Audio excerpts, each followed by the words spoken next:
जय श्री कृष्णा, राधे राधे। आप सभी भक्तों का आपके अपने YouTube चैनल श्री कृष्ण दीवानी में हार्दिक स्वागत है। आज शुक्रवार के दिन हम सुनेंगे तीनों माताएं, तीनों देवियों की कथा। माँ संतोषी, माँ वैभव लक्ष्मी और तीसरी माँ अन्नपूर्णा की कथा। माता संतोषी को भगवान श्री गणेश जी की पुत्री माना जाता है। शुक्रवार के दिन माता संतोषी की पूजा और कथा सुनने से साधक के जीवन में आ रही सभी परेशानियां दूर होती हैं, उसे सुख समृद्धि की प्राप्ति होती है और उसके बिछड़े हुए परिजन उनसे उसका मिलाप होता है। शुक्रवार के दिन माँ वैभव लक्ष्मी की कथा सुनने से लंबे समय से चले आ रहे आर्थिक संकट से छुटकारा मिलता है। घर में सुख शांति, सौभाग्य, समृद्धि और सुयश बढ़ता है। शुक्रवार के दिन माँ अन्नपूर्णा की कथा जरूर सुननी चाहिए। इससे माँ अन्नपूर्णा प्रसन्न होती हैं और सुख समृद्धि का आशीर्वाद देती हैं। तो आइए आज हम शुक्रवार के दिन तीनों देवियों की कथा एक साथ इस एक वीडियो में सुने। सर्वप्रथम माँ संतोषी की कथा का श्रवण करेंगे। सभी बोली संतोषी मात की जय। एक बुढ़िया माई थी, उसके 7 पुत्र थे। 7 पुत्रों में 6 पुत्र कमाने वाले थे और एक पुत्र उसका निकम्मा था। बुढ़िया माँ 6 की रसोई बनाती, उनको भोजन कराती और बाद में जो बचता वो अपने 7वें पुत्र को दे देती। 7वां पुत्र उसका बड़ा भोला था, मन में वह कुछ भी विचार नहीं करता था। एक दिन वह अपनी पत्नी से बोला कि देखो मेरी माता का मुझ पर कितना स्नेह है। तब उसकी पत्नी बोली कि क्यों नहीं, सबका जूठा बचा हुआ तुमको जो खिलाती है। यह सुनकर वह अपनी पत्नी से बोला कि ऐसा कभी नहीं हो सकता, मैं जब तक अपनी आंखों से यह सब न देख लूं तब तक मैं इस बात को नहीं मानूंगा। तब उसकी पत्नी बोली कि ठीक है, देख लोगे तब तो मानोगे। फिर कुछ दिन के बाद ही एक बड़ा त्योहार आया। घर में 7 प्रकार के भोजन और चूरमा के लड्डू बने। वह देखने के लिए सिर दर्द का बहाना करके पतला कपड़ा सर पर ओढ़कर रसोई में ही लेट गया और कपड़े में से वह सब कुछ देखता रहा। उसके 6 भाई भोजन करने के लिए आए। उसने देखा कि माँ ने उनके लिए सुंदर सुंदर आसन बिछाए हैं, 7 प्रकार की रसोई परोसी है। वह आग्रह करके उनको जिमाती है। वह सब कुछ देखता रहा। जब 6 भाइयों ने भोजन कर लिया और वह उठकर चले गए, तब उनकी बची हुई जूठी थालियों में से लड्डुओं के टुकड़ों को माँ ने उठाया और एक उनसे लड्डू बनाया। जूठन साफ करके माँ ने अपने 7वें पुत्र को पुकारा, उठ बेटा, 6 भाइयों ने भोजन कर लिया है और वह सब चले गए हैं, बस तू ही बचा है, अब तू उठ और भोजन जीम ले। तब वह पुत्र 7वां कहने लगा कि माँ मुझे भोजन नहीं करना, मैं परदेश जा रहा हूँ। तब उसकी माँ ने कहा कि कल जाता हो तो आज ही चला जा। तब वह 7वां पुत्र बोला कि हाँ हाँ, आज ही जा रहा हूँ। यह कहकर वह पुत्र घर से निकल गया। चलते समय उसे अपनी पत्नी की याद आई। वह गौशाला में कंडे थाप रही थी। वह अपनी पत्नी से जाकर बोला, हम जावें परदेस को आवेंगे कुछ काल, तुम रहियो संतोष से धर्म आपनो पाल। तब वह बोली, जाओ पिया आनंद से हमरो सोच हटाए, राम भरोसे हम रहे ईश्वर तुम्हें सहाय। देवो निशानी आपने देख धरूं मैं धीर, हमरी सुधीन बिसारियो रखियो मन गंभीर। तब वह बोला कि मेरे पास तो कुछ है नहीं, यह अंगूठी है सो यह तुम ले लो और अपनी कुछ निशानी मुझे दे दो। तब वह बोली कि मेरे पास क्या है, मेरे पास तो यह गोबर भरा हुआ हाथ है। यह कहकर उसकी पीठ पर गोबर के हाथ की उसने छाप बना दी। अब वह 7वां पुत्र वहां से चल दिया। चलते चलते वह दूर देश में पहुंचा। वहां एक साहूकार की दुकान थी। उस साहूकार की दुकान पर जाकर वह कहने लगा कि भाई मुझे नौकरी पर रख लो। साहूकार को जरूरत थी तो साहूकार बोला कि रह जा। तब उस लड़के ने पूछा, कितनी तनख्वाह दोगे? तब उस साहूकार ने कहा, काम देखकर दाम मिलेंगे। साहूकार के यहाँ उसको अब नौकरी मिल गई। वह सुबह 7 बजे से रात तक नौकरी करने लगा। कुछ दिनों में दुकान का सारा लेन देन का हिसाब, ग्राहकों को माल बेचना, सारा काम वह करने लगा। साहूकार के 7-8 नौकर थे। सब सोच में पड़ गए कि यह तो बहुत होशियार बन गया। साहूकार ने भी काम देखकर और 3 महीने में उसे आधे मुनाफे का साझेदार बना लिया। और 12 वर्ष में वह नामी सेठ बन गया और वह साहूकार अपना सारा कारोबार उसके ऊपर छोड़कर बाहर चला गया। अब बहू पर क्या बीती वह सुनो। सास ससुर उसे दुख देने लगे, सारी गृहस्थी का सारा काम करा करके उसे लकड़ी लेने के लिए जंगल में भेज देते और घर की रोटियों के आटे के भूसे से जो भूसी निकलती उसकी रोटी बनाकर उसके लिए रख दी जाती और फूटे हुए नारियल की नरेली में उसके लिए पानी रख दिया जाता। इस तरह से वह बहू अब अपने दिन बिताने लगी। एक दिन वह लकड़ी लेने के लिए जा रही थी तो रास्ते में उसे बहुत सी स्त्रियां संतोषी माता का व्रत करती हुई दिखाई दी। वह वहां पर खड़ी होकर कथा सुनकर उनसे बोली कि बहनों, तुम यह किस देवता का व्रत करती हो और इसको करने से क्या फल मिलता है? इस व्रत के करने की विधि क्या है? यदि तुम अपने इस व्रत का विधान मुझे समझाकर कहोगी तो मैं तुम्हारा बड़ा एहसान मानूंगी। तब उनमें से एक स्त्री उसे बोली कि सुनो, यह संतोषी माता का व्रत है। इस व्रत को करने से निर्धनता, दरिद्रता का नाश होता है, लक्ष्मी आती है, मन की समस्त चिंताएं दूर होती हैं, घर में सुख आने से मन को प्रसन्नता और शांति मिलती है। यह सुनकर वह बहू वहां से चल दी। रास्ते में लकड़ी के बोझ को उसने बेच दिया और उन पैसों से गुड़ चना लेकर माता के व्रत की तैयारी करके अब आगे चल दी। सामने मंदिर देखकर वह पूछने लगी कि यह मंदिर किसका है। तब उसे वहां के लोगों ने बताया कि यह संतोषी माता का मंदिर है। यह सुनकर माता के मंदिर में जाकर माता के चरणों में अब वह लौटने लगी और माता से विनती करने लगी कि माँ, मैं निपट मूर्ख हूँ, व्रत के नियम को मैं नहीं जानती, मैं बहुत दुखी हूँ माँ। हे माता, हे जगत जननी, मेरा दुख आप दूर करो, मैं तेरी शरण में हूँ। माता को उस पर दया आ गई। एक शुक्रवार बीता ही था उसका कि दूसरे शुक्रवार को उसके पति का पत्र आया और तीसरे शुक्रवार के व्रत में उसका भेजा हुआ पैसा भी पहुंच गया। यह देखकर जेठानियां अब मुंह सिकोड़ने लगी, कहने लगी कि इतने दिनों में इतना पैसा आया है, इसमें क्या बड़ाई है। जेठानियों के बच्चे ताना देने लगे कि काकी के पास अब पत्र आने लगे हैं, रुपया आने लगा है, अब तो काकी की खातिर बढ़ेगी, अब तो काकी बुलाने से भी नहीं बोलेगी। जेठानियों के लड़कों की ऐसी बात को सुनकर वह बहू बड़ी सरलता से उनसे कहती कि भैया, पत्र आए या रुपया आए, हम सबके लिए तो अच्छा ही है। ऐसा कहकर आंखों में आंसू भरकर संतोषी माता के मंदिर में आकर मातेश्वरी संतोषी के चरणों में गिरकर वह रोने लगी, कहने लगी कि माँ, मैंने तुमसे पैसा नहीं मांगा, मुझे पैसे से क्या काम है, मुझे तो अपने सुहाग से ही काम है। मैं तो अपने स्वामी के दर्शन और उनकी सेवा मांगती हूँ आपसे। तब प्रसन्न होकर माता ने उससे कहा कि जा बेटी, तेरा स्वामी आएगा। यह सुनकर वह बहू खुशी से बावली होकर घर जाकर सारा काम करने लगी। अब संतोषी माता विचार करने लगी कि इस भोली पुत्री से मैंने कह तो दिया कि तेरा पति आएगा, पर वह आएगा कहाँ से? वह तो इसे स्वप्न में भी याद नहीं करता है, उसे याद दिलाने के लिए मुझे ही उसके पास जाना पड़ेगा। इस तरह से संतोषी माता उसके पति के स्वप्न में प्रकट होकर उससे कहने लगी कि साहूकार के बेटे, सोता है या जागता है? तब साहूकार का वह बेटा बोला कि माता, सोता भी नहीं हूँ और जागता भी नहीं हूँ, बीच में ही हूँ, कहो क्या आज्ञा है मेरे लिए। तब संतोषी माता उससे कहने लगी कि तेरा घर बार कुछ है या नहीं? तब वह साहूकार का बेटा बोला कि मेरा सब कुछ है, माँ बाप, भाई बहन, पत्नी, क्या कमी है मेरे पास, सब कुछ है मेरे पास। तब संतोषी माता उससे बोली कि भोले पुत्र, तेरी पत्नी घोर कष्ट उठा रही है, तेरे माँ बाप उसे दुख दे रहे हैं, वह तेरे लिए तरस रही है, तू उसकी सुधि ले ले। तब वह बोला कि माता, यह तो मुझे मालूम है, परंतु जाऊं कैसे? यह परदेश की बात है, लेन देन का कोई हिसाब नहीं, जाने का कोई रास्ता नजर नहीं आता, कैसे चला जाऊं?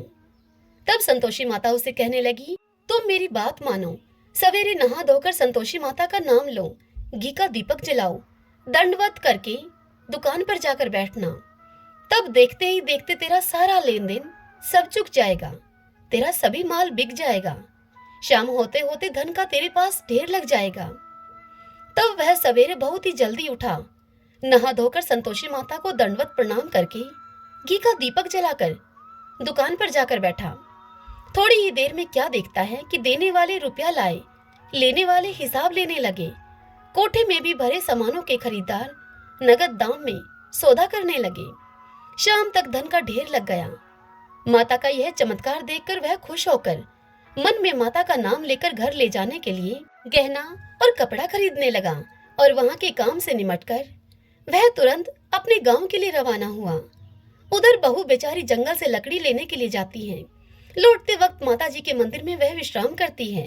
वह संतोषी माता का मंदिर तो उसके रोज रुकने का स्थान ही ठहरा। दूर से धूल उड़ती हुई देखकर वह माता संतोषी से पूछती है कि हे माता, यह धूल कैसी उड़ रही है। तब माँ संतोषी उसे कहती है कि पुत्री, तेरा पति आ रहा है। अब तू ऐसा कर, लकड़ियों के 3 बोझ बना ले। एक नदी के किनारे पर रख दे, दूसरा मेरे मंदिर में रख दे और तीसरा अपने सिर पर रख ले। तेरे पति को लकड़ी का गट्ठा देखकर मोह पैदा होगा। वह यहाँ मंदिर में रुकेगा। खाना खा पीकर वह माँ से मिलने जाएगा। तब तू लकड़ी का बोझ उठाकर लेकर जाना और बीच चौक में लकड़ी का गट्ठा डालकर 3 आवाजें जोर जोर से लगाना। कहना कि लो सासू जी, लकड़ियों का गट्ठा लो, भूसी की रोटी दो और नारियल के खोपरे में मुझे पानी दो। आज मेहमान यह कौन आया है। संतोषी माता की इस बात को सुनकर बहू ने कहा कि बहुत अच्छा माता, और यह कहकर वह प्रसन्न होकर वह लकड़ियों के 3 गट्ठे लेकर आई। एक गट्ठा नदी के तट पर, दूसरा गट्ठर माँ संतोषी के मंदिर में। इतने में ही मुसाफिर वहां पर आ पहुंचा। सूखी लकड़ियां देखकर उसकी इच्छा हुई कि यहीं पर निवास करे और भोजन बना खा पीकर ही गांव जाए। इस प्रकार भोजन बनाकर विश्राम लेकर वह अपने गांव को गया। सबसे वह प्रेम से मिला। उसी समय उसकी पत्नी सिर पर लकड़ी का गट्ठा लिए हुए अपने घर पहुंचती है। लकड़ी का भारी बोझ आंगन में गिराकर वह जोर जोर से 3 आवाज लगाती है। लो सासू जी, लकड़ी का गट्ठा लो, भूसी की रोटी दो, नारियल के खोपरे में पानी दो। आज मेहमान यह कौन आया है। यह सुनकर उसकी सास अपने दिए हुए कष्टों को भुलाने के लिए कहती है कि बहू, ऐसा क्यों कहती है। तेरा पति ही तो आया है। आ बैठ, मीठा भात खा, भोजन कर, कपड़े गहने पहन। इतने में उसकी आवाज सुनकर उसका पति बाहर आता है और अंगूठी देखकर वह व्याकुल होकर अपनी माँ से पूछता है कि माँ, यह कौन है। तब उसकी माँ कहती है कि बेटा, तेरी बहू है। आज 12 बरस हो गए। जब से तू गया है तब से यह सारे गांव में जानवर की तरह भटकती फिरती है। घर का काम काज तो कुछ करती नहीं। 4 समय आकर भोजन खा जाती है। अब तुझे देखकर भूसी की रोटी और नारियल के खोपरे में यह पानी मांग रही है। तब वह लड़का लज्जित होकर बोला कि ठीक है माँ, मैंने इसे भी देखा है और तुम्हें भी देखा है। अब मुझे दूसरे घर की चाबी दो तो मैं उस घर में रहूं।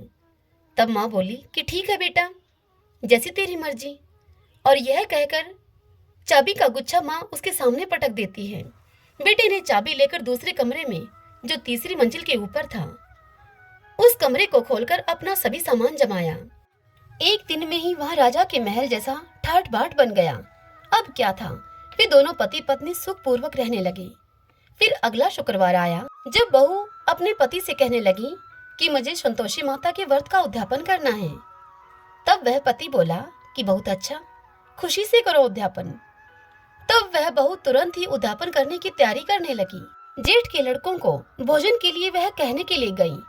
उन्होंने मंजूर कर लिया, परंतु जेठानी अपने बच्चों को सिखाती है कि देखो रे, भोजन के समय सभी लोग खटाई मांगना, जिससे कि उसका उद्यापन पूरा न हो।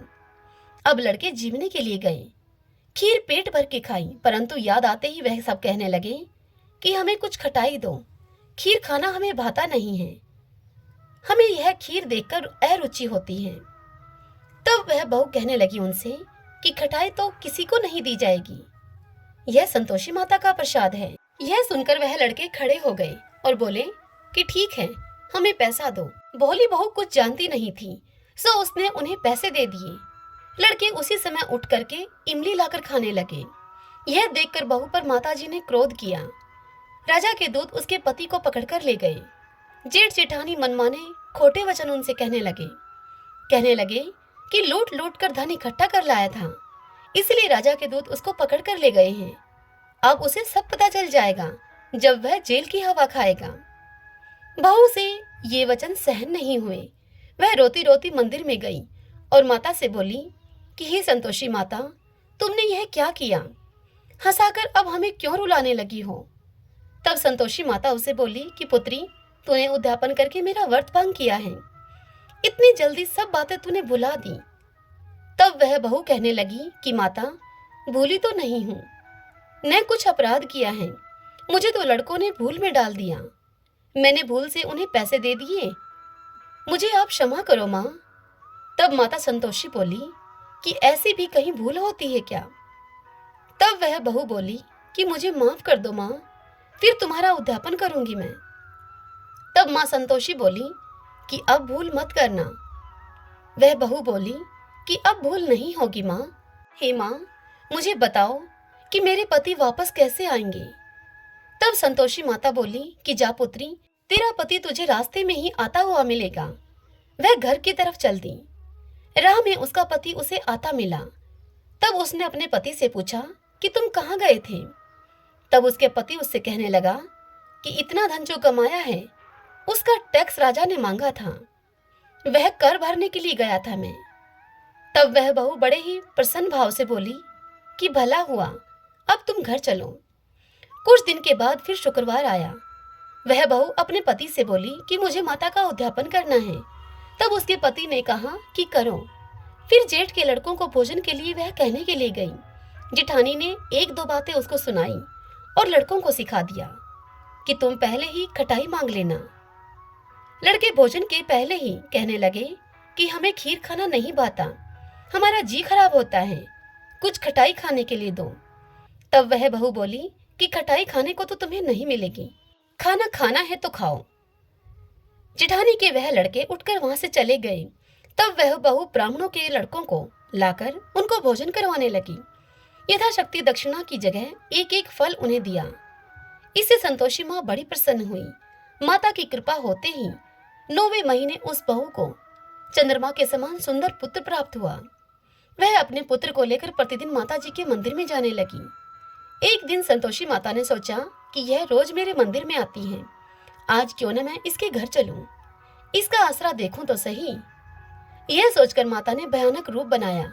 गुड़ और चने से सना हुआ मुख, ऊपर सूंड के समान होठ, उसके ऊपर मक्खियां भिनभिना रही थीं। दहलीज पर पांव रखते ही उसकी सास चिल्लाई, देखो रे, कोई चुड़ैल चली आ रही है, लड़कों इसे भगाओ यहाँ से, नहीं तो यह सभी को खा जाएगी। लड़के अब डरने लगे और चिल्ला चिल्लाकर खिड़की दरवाजे सब बंद करने लगे। बहू रोशनदान से सब कुछ देख रही थी। प्रसन्नता से पागल होकर वह बहू चिल्लाने लगी, आज मेरी माता मेरे घर आई है, आज मेरी माता मेरे घर आई है। यह कहकर बच्चे को दूध पीने से उसने हटा दिया। इतने में सास का क्रोध यह देखकर फूट पड़ा और सास उसे बोली कि इसे देखकर कैसी उतावली हुई है यह, जो बच्चे को भी इसने पटक दिया है। इतने में माँ के प्रताप से जहां देखो वहीं लड़के ही लड़के उसे नजर आने लगे। बहू बोली कि माँ जी, जिनका मैं व्रत करती हूँ यह वही संतोषी माता हैं। इतनी कहकर झट से सारे घर के किवाड़ खोल दिए बहू ने। सबने माता के चरण पकड़ लिए और सभी विनती करने लगे, हे माता, हम मूर्ख हैं, हम पापी हैं, हम अज्ञानी हैं, तुम्हारे व्रत की विधि हम नहीं जानते, तुम्हारा व्रत भंग करके हमने बड़ा अपराध किया है, हे माता, आप हमारे अपराध को क्षमा करो। इस प्रकार माता उन पर प्रसन्न हुई। जिस प्रकार संतोषी माँ उस बहू पर प्रसन्न हुई, वैसे ही इस कथा को जो भी सुने, कहे, हुंकारा भरे, उन सब पर प्रसन्न होना। सभी बोली संतोषी माता की जय। वैभव लक्ष्मी माता की कथा। वैभव लक्ष्मी माता की जय। बहुत समय पहले एक शहर में बहुत से लोग रहते थे। कुछ लोग इस शहर में रोजगार पाने की आशा में आए, वहीं पर बस गए। रोजगार मिलने के बाद वे अपना व अपने बच्चों का पालन करते थे और भगवान में भी ध्यान लगाते थे। लेकिन मनुष्यों की इच्छाएं कभी समाप्त नहीं होती। एक के बाद एक इच्छा के बाद तृष्णा बढ़ती ही जाती है। अपनी इच्छाओं की पूर्ति के लिए वह गलत तरीके से धन कमाने की भी सोचता है और इसी कारण से वह ईश्वर को भी भूल जाता है।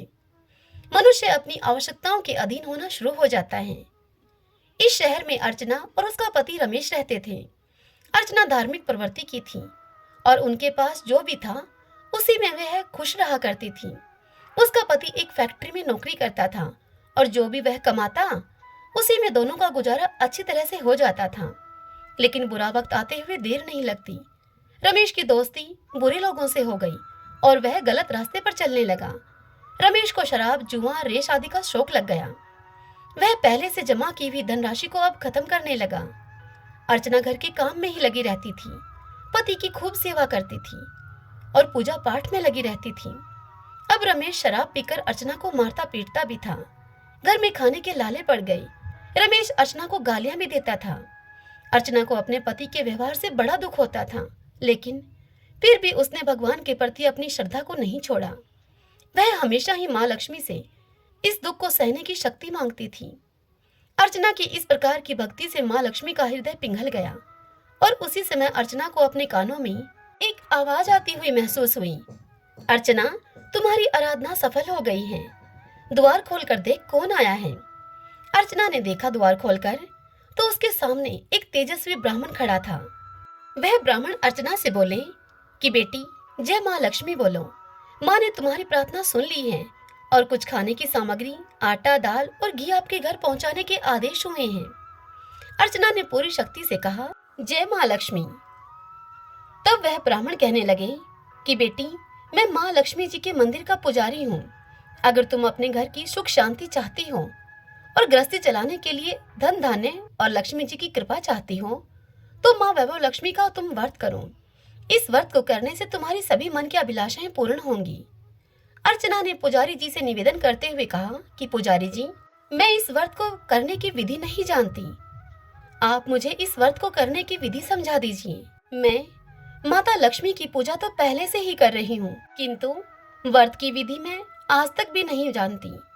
तब पुजारी जी ने व्रत को करने की उसे विधि बताई और वह पुजारी कहने लगे कि बेटी, माँ वैभव लक्ष्मी के जितने व्रत का संकल्प लिया हो उतने व्रत को करने के बाद उद्यापन कर देना चाहिए। उद्यापन के लिए आखिरी शुक्रवार को प्रातः काल से उसी प्रकार पूजा करके सायंकाल को उद्यापन करना चाहिए। इसके लिए 21 या 51 कन्याओं या सौभाग्यवती स्त्रियों को शुद्ध प्रकार से भोजन कराना चाहिए। भोजन में खीर अवश्य होनी चाहिए। इसके बाद 21, 51 या 101 माँ वैभव लक्ष्मी व्रत की पुस्तकें भेंट में देनी चाहिए। माँ वैभव लक्ष्मी व्रत कथा की प्रतियां भेंट करते समय सबके माथे पर रोल या कुमकुम का तिलक लगाना चाहिए और कहना चाहिए कि माँ वैभव लक्ष्मी ने जैसे हमारी मनोकामनाएं पूर्ण की हैं, वैसे ही इन सबकी मनोकामनाओं को भी माँ वैभव लक्ष्मी पूरी करें। ऐसा कहकर वह पुजारी जी वहां से चले गए। अर्चना ने आटा, दाल वगैरह अपने घर के अंदर रखा। दूसरे दिन शुक्रवार था। सवेरे स्नान करके स्वच्छ कपड़े पहनकर अर्चना मन ही मन श्रद्धा से और पूरे भाव के साथ जय माँ लक्ष्मी का मन ही मन रटन करने लगी। सायंकाल को अर्चना पूर्व दिशा की ओर मुख करके बैठी और पूरे विधि विधान से उसने माँ वैभव लक्ष्मी का पूजन किया। रात में पति के आने पर अर्चना ने उन्हें प्रसाद खिलाया। प्रसाद खाते ही पति के स्वभाव में फर्क पड़ गया। इससे अर्चना के मन में वैभव लक्ष्मी व्रत के लिए श्रद्धा और भी अधिक बढ़ गई। अर्चना ने पूरी श्रद्धा भक्ति से 21 शुक्रवार तक वैभव लक्ष्मी व्रत को किया। 21वें शुक्रवार को पुजारी के कहे अनुसार उद्यापन किया। 21 सौभाग्यवती स्त्रियों को वैभव लक्ष्मी व्रत कथा की पुस्तकें भेंट की। फिर माँ के धन्य लक्ष्मी स्वरूप को मन ही मन प्रार्थना करके कहने लगी कि हे धन लक्ष्मी माँ, मैंने आपके 21 वैभव लक्ष्मी व्रत करने का जो संकल्प लिया था वह मैंने आज पूर्ण किया है। हे माँ, हमारा सबका कल्याण करो। जिसे संतान न हो उसे आप संतान देना। सौभाग्यवती स्त्री का सौभाग्य अखंड रखना। कुंवारी लड़कियों को मनभावन पति देना। जो भी आपका यह चमत्कारी वैभव लक्ष्मी व्रत करें उनकी सब विपत्तियां दूर करना। सब पर अपनी कृपा दृष्टि रखना। हे माँ, हमारा प्रणाम स्वीकार करो। इस तरह अर्चना ने श्रद्धा पूर्वक माँ वैभव लक्ष्मी व्रत को किया और उसे उस व्रत का फल भी मिला। अर्चना का पति सही रास्ते पर आ गया और पहले की ही तरह अपना कार्य करने लगा। माँ वैभव लक्ष्मी व्रत के प्रभाव से उसका व्यवसाय अब अच्छा चल निकला। घर में पहले जैसी सुख शांति आ गई। वैभव लक्ष्मी व्रत का ऐसा प्रभाव देखकर दूसरी स्त्रियां भी माँ वैभव लक्ष्मी व्रत को करने लगी।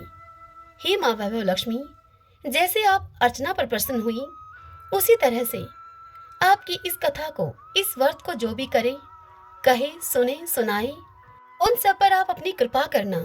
उन सब पर आप प्रसन्न होना, सभी को सुख शांति सौभाग्य देना। सभी बोलिए वैभव लक्ष्मी माता की जय। काशी के निवासी धनंजय की पत्नी का नाम था सुलक्षणा। उसे अन्य सब सुख प्राप्त थे, केवल निर्धनता ही उसके दुख का कारण थी। यह दुख उसे हर समय सताता रहता था। एक दिन सुलक्षणा अपने पति से बोली कि स्वामी, आप कुछ उद्यम करो तो कुछ काम बने। इस प्रकार कब तक काम चलेगा हमारा? सुलक्षणा की इस प्रकार की कही हुई यह बात धनंजय के मन में बैठ गई और वह उसी दिन विश्वनाथ शंकर को प्रसन्न करने के लिए पूजा करने के लिए बैठ गया और कहने लगा, हे देवादिदेव, हे विश्वेश्वर, मुझे पूजा पाठ तो कुछ आता नहीं है, केवल तुम्हारे भरोसे ही यहाँ बैठा हूँ। इतनी विनती करके 2-3 दिन तक धनंजय भूखा प्यासा वहीं पर बैठा रहा। यह देखकर भगवान शंकर ने उसके कान में अन्नपूर्णा अन्नपूर्णा अन्नपूर्णा इस प्रकार से 3 बार कहा। धनंजय अपने मन में सोचने लगा कि यह कौन क्या कह गया।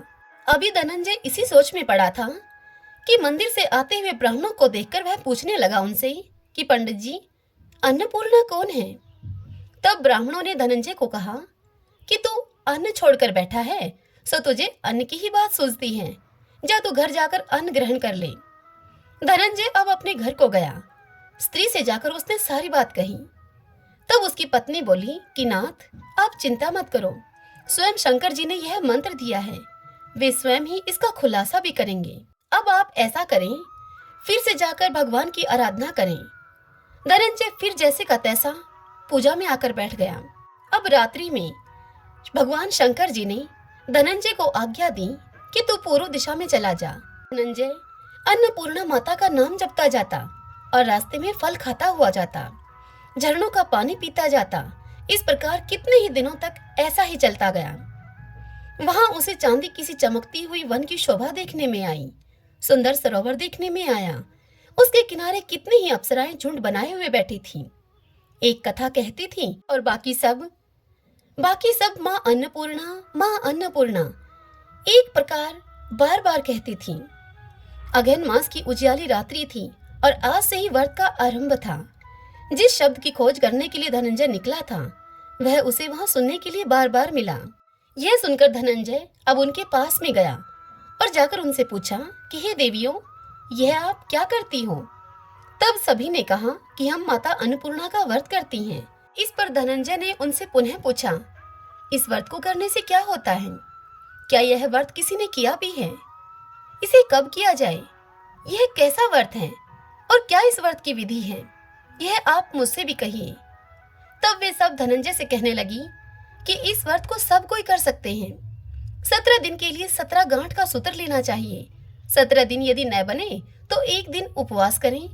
यह भी न बने तो केवल कथा सुनकर प्रसाद ले लें। निराहार रहकर कथा को कहें। कथा सुनने वाला कोई न मिले तो पीपल के पत्ते को रखकर सुपारी या फिर कुमारी वृक्ष ग्वार पाठे को कहा जाता है, उसको सामने रखकर दीपक को साक्षी करके सूर्य, गाय, तुलसी या फिर महादेव जी को बिना कथा सुनाए मुख में दाना न डालें।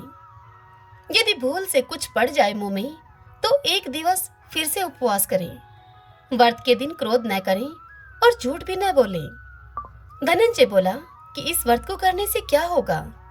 तब वे कहने लगी कि इसके करने से अंधों को नेत्र मिले, भूखों को अन्न मिले, निर्धन के घर में धन आए, बांझ स्त्री को संतान मिले, मूर्ख को विद्या आवे। जो जिस कामना से इस व्रत को करे, माँ अन्नपूर्णा उसकी सभी इच्छाएं पूर्ण करती हैं। यह सुनकर धनंजय कहने लगा, बहनों, मेरे पास धन नहीं है, विद्या नहीं है, मैं तो दुखिया ब्राह्मण हूँ। क्या तुम मुझे इस व्रत का सूत्र दोगी? तब वह कहने लगी कि हाँ भाई, तेरा कल्याण हो, तुझे देंगी। ले, इस व्रत का मंगलसूत्र ले। धनंजय ने माँ अन्नपूर्णा के व्रत को किया। व्रत पूरा हुआ तभी सरोवर में से 21 खंड की स्वर्ण सीढ़ी हीरा मोती से जड़ी हुई वहां प्रकट हुई। धनंजय जय अन्नपूर्णा इस प्रकार कहता जाता था। इस प्रकार कितनी ही सीढ़ियां उतर गया तो वह क्या देखता है कि करोड़ों सूर्य के समान प्रकाशमान माँ अन्नपूर्णा का मंदिर है। वहां उसके सामने स्वर्ण सिंहासन पर माता अन्नपूर्णा विराजमान है। सामने भिक्षा हेतु भगवान शंकर खड़े हैं उनके। देवांगनाएं उनको चवर डुलाती हैं। कितनी ही देवांगनाएं हथियार बांधे पहरा देती हैं। धनंजय दौड़कर कहने लगा कि माता, आप तो अंतर्यामिन हो, आपको अपनी दशा में क्या बताऊं। हे माता। तब माता उसे बोली, धनंजय, तूने मेरा व्रत किया है, जा तेरा संसार सत्कार करेगा। माता ने धनंजय की जीवा पर बीज मंत्र लिख दिया। अब तो उस धनंजय के रोम रोम में विद्या प्रकट हो गई। इतने में ही क्या देखता है धनंजय कि वह काशी विश्वनाथ के मंदिर में खड़ा है। माँ का वरदान लेकर धनंजय अब अपने घर को आया। सुलक्षणा से उसने आकर सारी बात कही। अब धनंजय के घर में माता जी की कृपा से सुख, धन, संपत्ति उमड़ने लगी।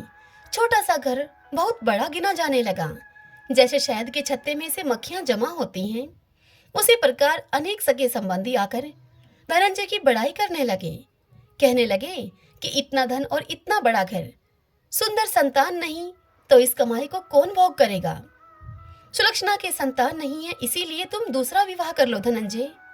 अनिच्छा होते हुए भी धनंजय को अब अपने रिश्तेदारों की बात माननी पड़ी और उसने दूसरा विवाह कर लिया।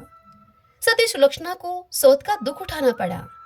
इसी प्रकार उसके दिन अब बीतते गए। फिर अगहन मास आया। नए बंधन से बंधे हुए पति को सुलक्षणा ने कहलवाया कि माँ अन्नपूर्णा के व्रत के प्रभाव से हम सुखी हुए हैं, इस कारण से यह व्रत छोड़ना नहीं चाहिए। यह माता जी का ही प्रताप है जो कि हम इतने संपन्न और सुखी हैं। सुलक्षणा की बात को सुनकर धनंजय उसके यहाँ आया और व्रत करने के लिए बैठ गया। नई बहू को इस व्रत की खबर नहीं थी। वह धनंजय के आने की राह देखती रही। अब दिन बीतते गए और यह व्रत पूर्ण होने में 3 दिन बाकी थे कि नई बहू को इस बात की खबर पड़ी। उसके मन में तो ईर्ष्या की ज्वाला दहक रही थी। अब वह नई बहू सुलक्षणा के घर में आ पहुंची और झगड़ा करने लगी। वह धनंजय को अपने साथ में ले गई।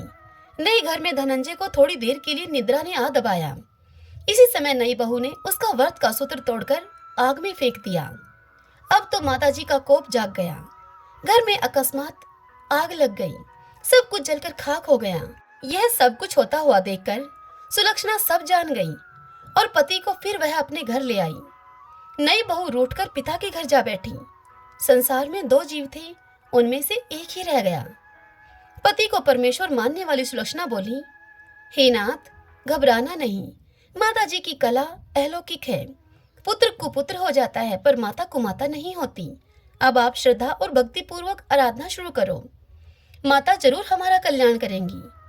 धनंजय फिर से माता के पीछे पड़ गया। फिर वही सरोवर सीढ़ी प्रकट हुई। उसमें धनंजय अन्नपूर्णा माँ, अन्नपूर्णा माँ इस प्रकार कहता हुआ नीचे उतर गया। वहां जाकर माता जी के चरणों में रुदन करने लगा धनंजय। तब माता प्रसन्न होकर धनंजय से बोली, धनंजय, यह मेरी स्वर्ण की मूर्ति ले और उसकी पूजा करना, तू फिर से सुखी हो जाएगा। जा, तुझे मेरा आशीर्वाद है। तेरी स्त्री सुलक्षणा ने श्रद्धा से मेरा व्रत किया है, उसे मैंने पुत्र दिया है। यह सुनकर धनंजय ने जैसे ही आंखें खोली, उसने अपने आप को काशी विश्वनाथ जी के मंदिर में खड़ा हुआ पाया। वहां से फिर उसी प्रकार से वह अपने घर को गया। इधर अब सुलक्षणा के दिन चढ़े और 9 महीने पूरे होते ही उनके घर में पुत्र का जन्म हुआ। गांव में आश्चर्य की लहर दौड़ गई। मानता आने लगी। इसी प्रकार गांव के निसंतान सेठ के पुत्र होने से उसने माता अन्नपूर्णा का सुंदर मंदिर बनवा दिया। उसमें माताजी धूमधाम से पधारी, यज्ञ किया और धनंजय को मंदिर के आचार्य का पद दे दिया। जीविका के लिए मंदिर की दक्षिणा और रहने के लिए बड़ा सुंदर घर बनवा दिया। धनंजय स्त्री और पुत्र के सहित वहां पर रहने लगा। माताजी की चढ़ोतरी में भरपूर आमदनी होने लगी। उधर नई बहू के पिता के घर डाका पड़ गया। सब कुछ उनका लुट गया। अब वे भीख मांगकर पेट भरने लगे। सुलक्षणा ने जब यह सुना तो नई बहू को उसके मायके से पुलवा लिया, उसे अलग झार में रख लिया और उनके अन्न वस्त्र का प्रबंध कर दिया। धनंजय, सुलक्षणा और उसका पुत्र माताजी की कृपा से आनंद करने लगे। माताजी ने जैसे इनके भंडार भरे, इस कथा को कहते सुनते हुंकारा भरते सभी के माँ अन्नपूर्णा भंडार भरे, सभी पर अपनी कृपा करें। जाकी जैसी भावना तांको वैसा सिद्ध, हंसा मोती चुगत है मुर्दा चौखट गिद्ध। सत्य भावना देव में शकल सिद्धि का मूल, बिना भाव भटक्यो फिरई, खेवई समय फिजूल। सभी बोलिए अन्नपूर्णा माता की जय। मुझे आशा है कि आज की यह कथा आपको पसंद आई होगी। यदि ऐसा हो तो इस वीडियो को आप लाइक करें और कमेंट बॉक्स में माता रानी की जय लिखिए। जय श्री कृष्ण। राधे राधे।